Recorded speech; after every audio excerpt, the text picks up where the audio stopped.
রাওয়ালপিন্ডিতে অস্ত্র প্রশিক্ষণ, 15 দিন জঙ্গি ক্যাম্পে ট্রেনিং। 90-এর দশকের গোড়ায় পাকিস্তানের রশিদ যদিও অল্প সময়ের ভুল বুঝতে পারেন। 91 সালে কাশ্মীরে আত্মসমর্পণ।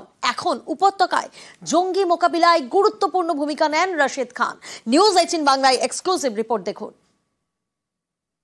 আমাদের সঙ্গে এমন একজন মানুষ রয়েছেন যিনি একসময় এইরকমই পাহাড়ি রাস্তা ধরে চলে গিয়েছিলেন পাকিস্তানে, ট্রেনিং নিয়েছেন, ফিরে এসেছেন, सरेंडर করেছেন। 90 नवंबर में मैं गया हूँ, मार्च फरवरी में वापस आए थे 91 में। उस वक्त हमें शौक था पाकिस्तान कैसा है, क्या है, उनके वहाँ के लोग कैसे हैं। अलबत्ता फिर जब उन्होंने बोला तो हमने फिर उनको बोला कि कौन ले जाएगा, बोला हम गाइड दे देंगे, और उन्होंने गाइड दिया, बोला वहाँ से आपको गन भी मिलेगा, खाना शाना सब कुछ मिलेगा। यहाँ से तकरीबन 5-8 आदमी थे। पाकिस्तानी रेंजर्स या वहाँ की सेना वो थे वहाँ पे, रोका उन्होंने आपको? जहाँ उनका पोस्ट था वहाँ हमारे लिए चाय पानी तैयार था, और उन्होंने बोला हम यहाँ आज़ाद कश्मीर के लोग हैं और हम फौज में हैं। फिर वहाँ से हमें बिठाया गाड़ी में और मुजफ्फराबाद ले गया, मुजफ्फराबाद से रावलपिंडी ले गया। ट्रेनिंग 15 दिन दे दिया। उनको हम पूछते थे आप कौन है, वो बोलते थे हम अफगान के पठान हैं। दूसरा बात ये कहा उन्होंने, हमारा इंतज़ार करना, जिस वक्त हम आपको कहेंगे क्या करना है उस वक्त तक बिल्कुल खामोश रहना, अपनी मर्जी से कुछ नहीं करना। जब खामोश रहने के बोला था उसके बाद कोई ऑपरेशन का बोला गया था, कभी कोई अटैक किया था आपने? यहाँ हिजबुल मुजाहिदीन था, लश्कर था, जैश था, काफी तंजीमें थी। हिजबुल मुजाहिदीन ने एक्शन काफी की थी तो और काफी लोग वो मरे भी। आप पार्ट थे तभी उस एक्शंस के? नहीं, हम अलग थे। हमारा JKLF तंजीम था, उनका HM था। आखिरकार जब काफी बंदे मरे तो उस मरने से हमें ये अंदाजा लग गया कोई पूछने वाला नहीं है, आज ये मरे कल हमको मारेंगे। फिर हमने सरेंडर किया। आज़ाद कश्मीर का सपना क्या अभी भी देखता है कश्मीर या यहाँ के लोग? जो अच्छे लोग हैं वो कभी नहीं देखेंगे। वो जो आज़ाद कश्मीर है वो अगर हमारे साथ आए तो वो अच्छी बात है, वो अलग नहीं था, वो इसी का एक हिस्सा था। तो अगर वो यहाँ पे आ गए, भारत सरकार के अंडर आ गए, तो खुशहाल हो जाएंगे और बहुत खुशहाल, बहुत खुशहाल। তিনি মনে করেন পাক অকুপাইড কাশ্মীর যেখানে এখনো সেখানকার মানুষরা কষ্ট পেয়ে রয়েছে, তাদের এই জম্মু কাশ্মীরের সাথে মিশে যাওয়া উচিত, ভারতের অধীনে চলে আসা উচিত, তাহলে সেখানেও ফিরবে খুশহালি, যেরকম খুশহালি ফিরেছে জম্মু কাশ্মীরে।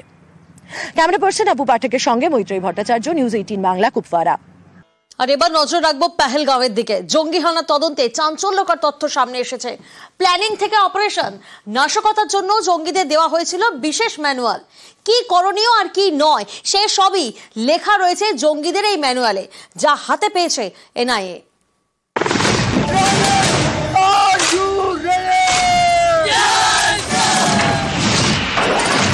आजमाने की कोशिश की तो जवाब उतना ही प्रचंड मिला।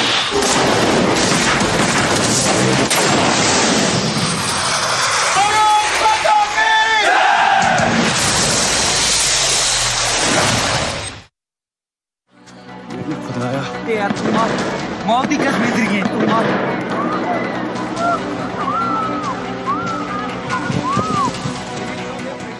আচমকা গুলি, একে একে খুন 26 জন নিরীহ নাগরিককে। গত 22 এপ্রিল এভাবেই রক্তাক্ত হয় কাশ্মীরের পেহেলগাঁও। সেই ঘটনার তদন্তে নেমে চাঞ্চল্যকর তথ্য পেয়েছেন NIA আধিকারিকরা। উঠে আসছে টুল কিট কানেকশনের তত্ত্ব। তদন্তকারীদের হাতে এসেছে জঙ্গিদের ম্যানুয়াল।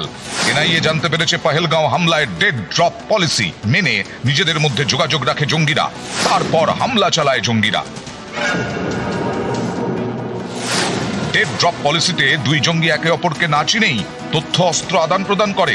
তথ্য বা অস্ত্র আদান প্রদানের জন্য বেছে নেওয়া হয় নিরিবিলি জায়গা। সরকারি অফিসের ধারে কাছে এই কাজ করা যাবে না। পার্ক বা কবরস্থান এই কাজের জন্য আদর্শ জায়গা। একজন অস্ত্র বা চিঠি রেখে যাবে, সময় বুঝে আরেকজন তা নিয়ে নেবে। সিকিউরড অ্যাপের মাধ্যমে জঙ্গিদের বলে দেওয়া হয় কখন কি করতে হবে। তার আগে পর্যন্ত পর্যটকদের ভিড়ে মিশে থাকবে জঙ্গিরা। নির্দেশ পেলেই চলে যাবে নিরিবিলি জায়গায়, সেখানেই হবে তথ্য বা অস্ত্র দেওয়া নেওয়া।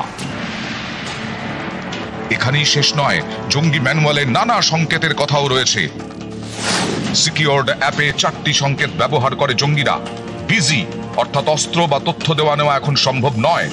খতরা নজরদারি রয়েছে, তাই ড্রপ করার জায়গায় যাওয়া যাবে না, গেলেও কিছু নেওয়া যাবে না। ড্রপ অর্থাৎ চিঠি বা অস্ত্র ঠিক জায়গায় রাখা আছে, পিকড আপ, তথ্য বা অস্ত্র সফলভাবে নেওয়া হয়েছে। পহেলগাঁওতে এভাবেই অস্ত্র জোগাড় করে জঙ্গিরা, তারপর বৈসারানে হত্যা লীলা। গ্রামবাসীদের কেউ কেউ জঙ্গিদের সাহায্য করে। এদের বলা হয় ওভারগ্রাউন্ড ওয়ার্কার বা OGW। মঙ্গলবার বান্দিপোরা থেকে এরকমই 3 OGW কে গ্রেফতার করে যৌথ বাহিনী। শাহজাদ আহমেদ, দানিশ আহমেদ এবং আথের ইকবাল, 3 জনেই লস্করের হয়ে কাজ করে। ধৃতদের থেকে উদ্ধার হয়েছে আগ্নেয়াস্ত্র। এই OGW-দের ওপর কড়া নজর রয়েছে এনআইএর। 2000-এর বেশি সন্দেহভাজন OGW-কে জিজ্ঞাসাবাদ করা হয়েছে। এর মধ্যে 15 জন রয়েছে কড়া নজরদারিতে। জিজ্ঞাসাবাদে পহেলগাঁওয়ের হামলায় কুপওয়াড়ার এক জঙ্গির নাম উঠে আসছে।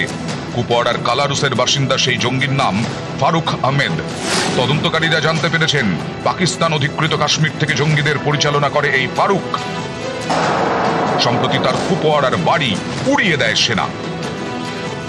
নিউজ 18 বাংলা। পাকিস্তানকে ধমক ভারতের। পহেলগাঁও হামলার পর সীমান্তে লাগাতার উস্কানি, যুদ্ধবিরতি লঙ্ঘন, দুই দেশের সামরিক অভিযানের ডিরেক্টর পর্যায়ে কথা। সীমান্তে অবিলম্বে পাক উস্কানি বন্ধের হুঁশিয়ারি ভারতের। পহেলগাঁও হামলার পর সীমান্তে লাগাতার উস্কানি।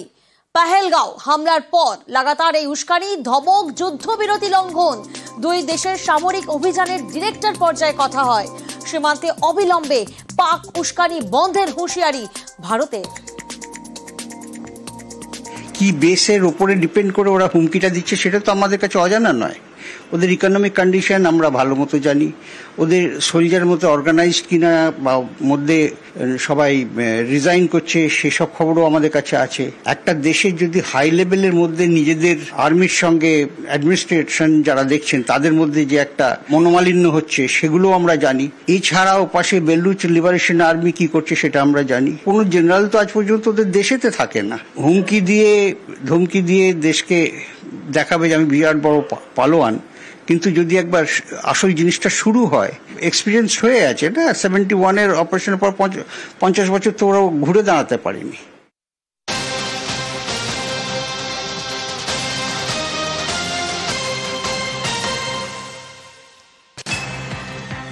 প্রত্যাঘাতের ভয়ে পা কাটতি, মুখে বুলি, কাঁপছে পাকিস্তান। গতকালই সেনাকে অনুমতি প্রধানমন্ত্রীর। পিওকেতে তৎপরতা বাড়াচ্ছে পাক সেনা। ভারতের দিকে সেনা এগোচ্ছে পাকিস্তান। এলওসির কাছে সব গ্রামে আর্টিলারি রেজিমেন্ট। পাক অধিকৃত কাশ্মীরে চীনের রকেট লঞ্চার। টলেপির রাওয়ালকোটেও সেনার গতিবিধি। প্রত্যাঘাতের ভয়ে পা কাটতি, গতকালই আমরা জানি সেনাকে অনুমতি দেয় প্রধানমন্ত্রী। পিওকেতে তৎপরতা বাড়াচ্ছে পাক সেনা। অন্যদিকে ভারতের দিকে সেনা এগোচ্ছে পাকিস্তান। এলওসির কাছে সব গ্রামে আর্টিলারি রেজিমেন্ট।